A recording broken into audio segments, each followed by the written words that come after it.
Chegou o momento mais saudável desse programa, nosso Papo Saudável. E hoje eu tenho o prazer de receber um colega de profissão, uma referência na nossa área de educação física, o professor Júlio Serrão. Júlio, muito obrigado por ter aceitado esse convite. Poxa, o prazer é meu estar aqui para a gente bater papo sobre essa coisa incrível, né, que é movimento. Vai dar prazer. E você sabe, Júlio, que na nossa área,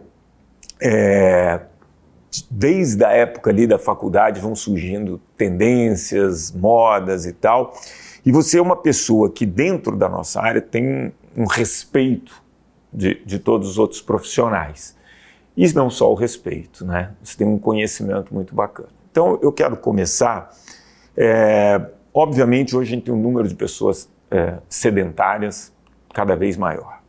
Ao mesmo tempo, você tem diferentes ali modalidades e cada vez mais academias. Como que você vê esse desencontro de cada vez mais academias, mas ao mesmo tempo cada vez mais pessoas sedentárias? Isso é sintomático, né, Márcio? Se a gente tem hoje uma oferta aumentada e um número cada vez menor de pessoas que conseguem se encaixar nisso, isso é uma prova bem evidente que o que está se oferecendo não é o que as pessoas estão procurando, né? Aquilo que hoje, se a gente observa, né, esse mundo que se criou da atividade física, um mundo meio mágico que acontece em rede social, né, e que tenta se reproduzir naquele ambiente, não é um ambiente acolhedor para as pessoas, né, para a maioria das pessoas. Isso explica porque ao invés de atraí-las, a gente acaba expulsando essas pessoas desses ambientes, né, o que é bastante sério, né? E aí você tocou nesse ponto que é onde eu queria chegar.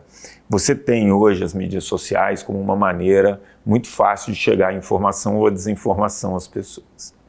E aí a pessoa está em casa e ouve, por exemplo, que atividade aeróbica ou fazer esteira engorda, né? Não emagrece. Ou que você jamais deveria fazer musculação junto com atividade aeróbica no mesmo treino, porque isso pode prejudicar a sua saúde. Como que você vê esses mitos, essas informações dadas ali às vezes até por profissionais da nossa área, se você acredita que isso afasta as pessoas da atividade física? Cara, se a gente pensar, isso sempre teve, né? Aquela pessoa que fala uma imensa bobagem, aquela que é difícil de sustentar sobre qualquer ponto de vista, ela sempre existiu. A diferença é que hoje, Márcio, elas têm internet 5G, não é? Então elas conseguem, eles aumentaram o leque de ação deles de uma forma absurda, né? E é sempre interessante porque o argumento é sedutor, não é? Muito sedutor. É um argumento construído para conseguir engajamento. Não é um argumento construído como a gente está aqui para levar uma informação legal a respeito de exercício, para trazer a pessoa para o exercício. É uma informação toda ela, e aí tem método nisso, né? É uma informação toda ela voltada para gerar polêmica, é uma informação toda ela construída para poder trazer as pessoas para vender um produto, para construir uma imagem. Então hoje, infelizmente, o exercício virou um produto, e um produto que está sendo muito romper dessa barreira e acabam tentando o exercício. Alguns passam por uma fase ainda mais cruel, que acabam se machucando por conta das atrocidades que a gente vê. Porque eu não sei você, mas hoje quando eu vou correndo o feed, eu fico assustado como o pudor se perdeu por completo, né? Muitas vezes você pega a atividade física hoje como verdadeiras igrejas. A pessoa ama aquela seita, acredita que aquele é o único caminho e que aquela atividade é para todo mundo e que qualquer outra atividade é menos interessante. E aí começa essa disputa entre esses feudos. Como que você vê essa questão de eleger uma atividade física como a completa, que vai servir para todas as pessoas? Quer dizer, isso é uma tendência clara e a gente já derivou. Hoje em dia, dentro de um método, a gente está procurando a melhor estratégia. Se você quer hoje atrair atenção, fala a respeito do melhor exercício para. Então, estou dentro de um método, treinamento de força. Melhor exercício para glúteo, por exemplo. Aí você está falando, olha, eu preciso ajustar o método à pessoa. E aí a gente reduz o problema e fala, tem um exercício que é milagroso, dentro do método. E aí as pessoas todas tentam se encaixar nesse exercício. É insano do ponto de vista da lógica básica, né? Aí quando você olha do ponto de vista fisiológico, biomecânico, do controle motor, aí fica mais insano ainda. E aí eu paro para pensar, né, Márcio, quantas pessoas por conta disso acabam abandonando. Porque veja, eu não me encaixo naquilo que é o melhor. Eu não fui feito para isso. Não serve para mim. Estou frustrado. Eu vou embora. Então, ao invés do exercício ser uma experiência legal, porque ele tem que ser uma experiência legal, ele acaba sendo uma experiência traumatizante. E o triste, né? Tem colega nosso que acaba entrando nessa onda. E aí o cliente dele, obviamente prejudicado, acaba abandonando a atividade física mais cedo ou mais tarde. A gente vive essa loucura do melhor. Do melhor. E você tocou no assunto, no ponto fulcral. A gente precisa achar a melhor estratégia para cada pessoa.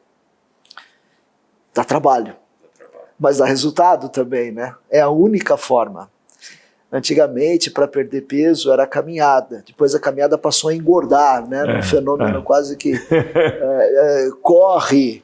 Hoje em dia não é mais a corrida, hoje em dia é HIIT. Exato. Então você vê uma estratégia que é muito legal sendo feita por pessoas que não reúnem condição, que não se encaixam naquilo que o HIIT oferece. Mas eu tenho que me encaixar, porque é a mais eficiente importante. Estratégia. E é engraçado porque você se submete a fazer uma atividade física que muitas vezes você não está preparado, você não tem prazer em fazer aquele estímulo de alta intensidade e, obviamente, você não vai dar regularidade. E aí, se você não dá regularidade, não era melhor você fazer uma atividade física que talvez, sei lá, o gasto calórico não fosse tão intenso, mas que você gosta, que você vai conseguir dar regularidade, que você vai acostumar o seu corpo e preparar o seu corpo para outros estímulos. Então, eu acredito que a nossa área vive um pouco disso. Sem dúvida. Agora, você é um mestre em biomecânica, né? E aí, o que a gente percebe? A gente tem uma geração de adolescentes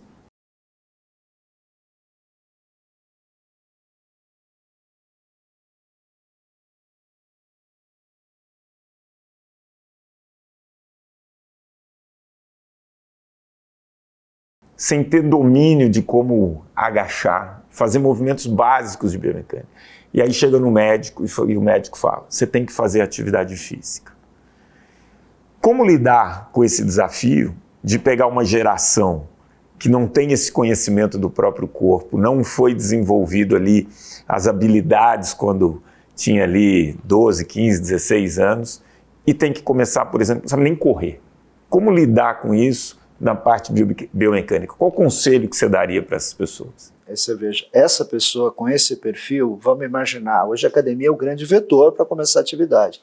Essa pessoa entra numa academia, um garoto de 16, uma garota de 16 anos que nunca fez nada efetivamente, ela recebe o primeiro programa dela. Você olha para o programa, parece um programa para bodybuilder. Você imagina como é que isso funciona na cabeça daquela pessoa? E aí ela vê, olha, esse aqui é o melhor, esse aqui você tem que fazer. Ela não se encaixa exatamente, não tem prazer em nada daquilo. Criamos alguém traumatizado com relação ao exercício. Hoje você tem adulto traumatizado. Você conversa com alguns adultos, você fala assim, vamos fazer abdominal? O cara fala, puxa, olha, deu meu tempo, deixei a chaleira no fogo, vou embora. Por quê? Porque alguém pegou o melhor exercício, não é? Tentou vestir a pessoa lá no melhor exercício e aquilo ali causou uma cervicalgia, aquilo ali causou uma dor muscular tardia absurda e essa é a imagem que a pessoa carrega. Você volta? Eu não volto. A gente vai ficando por aqui com o Papo Saudável com o professor Júlio Serrão, mas você pode continuar assistindo, claro, versão total estendida, no canal do YouTube da Jovem Pan News ou no canal do YouTube Márcio Atala. O papo está imperdível, bora para lá.